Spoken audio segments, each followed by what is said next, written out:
அம்பலமானது வங்கி ஊழியரின் சில்மிஷம். புகார் அளித்தனர் சிறுமியின் பெற்றோர்.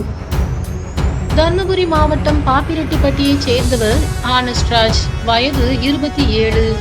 தனியார் வங்கி ஒன்றில் பணிபுரிந்து வருகிறார்.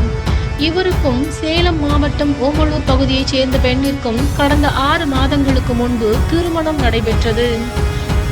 இப்பொழுது ஆனஸ்ட்ராஜின் மனைவி 4 மாத கர்ப்பமாக இருக்கிறார். ஆனஸ்ட்ராஜின் மனைவிக்கு ஒரு தங்கை இருக்கிறார்.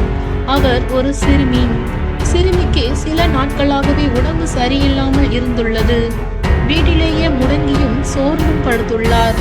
நாளுக்கு நாள் உடல்நிலை மோசமானதும் அவரது பெற்றோர் மருத்துவமனைக்கு அழைத்து சென்றிருக்கிறார்கள்.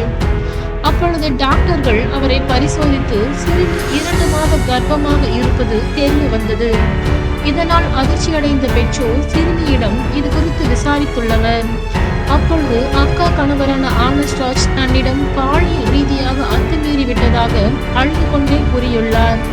இதை கேட்டு அதற்கு மேல் அதிர்ச்சியடைந்த சிறுமியின் பெற்றோர் சேலம் ஓமலூர் மகளிர் நிலையத்திற்கு சென்று விட்டனர். சிறுமியின் கர்ப்பத்திற்கு காரணமான ஆனஸ்ட்ராஜ் மீது புகார் தந்துள்ளனர். இந்த புகாரின் பேரில் விசாரணை மேற்கொண்டனர். அப்பொழுது சிறுமியிடம் நெருக்கமாக பழகியுள்ளதும் தனியாக அழைத்து சென்று சிறுமிக்கு பாலியல் தொல்லை கொடுத்ததும் இதனால் சிறுமி கர்ப்பமடைந்ததும் தெரிய வந்துள்ளது.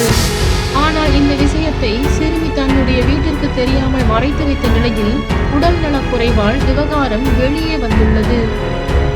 அது மட்டுமல்லாமல் சிறுமியை பைக்கில் ஸ்கூலுக்கு அழைத்து செல்லும் பொழுது ஓமலூர் அருகே உள்ள தீவட்டிப்பட்டி லோகூர் காட்டு பகுதியில் பாலியல் வன்கொடுமை செய்துள்ளதும் விசாரணையில் உறுதியானது.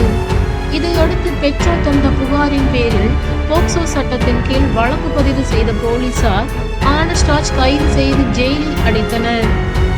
திருமணமாகி 6 மாதங்களே ஆன மனைவியை கர்ப்பமாக்கியதோடு மச்சினிச்சியையும் சேர்த்து கர்ப்பமாக்கிய மாமா ஆனஸ்ட்ராஜ் மாமியார் வீட்டிற்கு சென்றுள்ள சம்பவம் பெரும் பரபரப்பை ஏற்படுத்தியுள்ளது.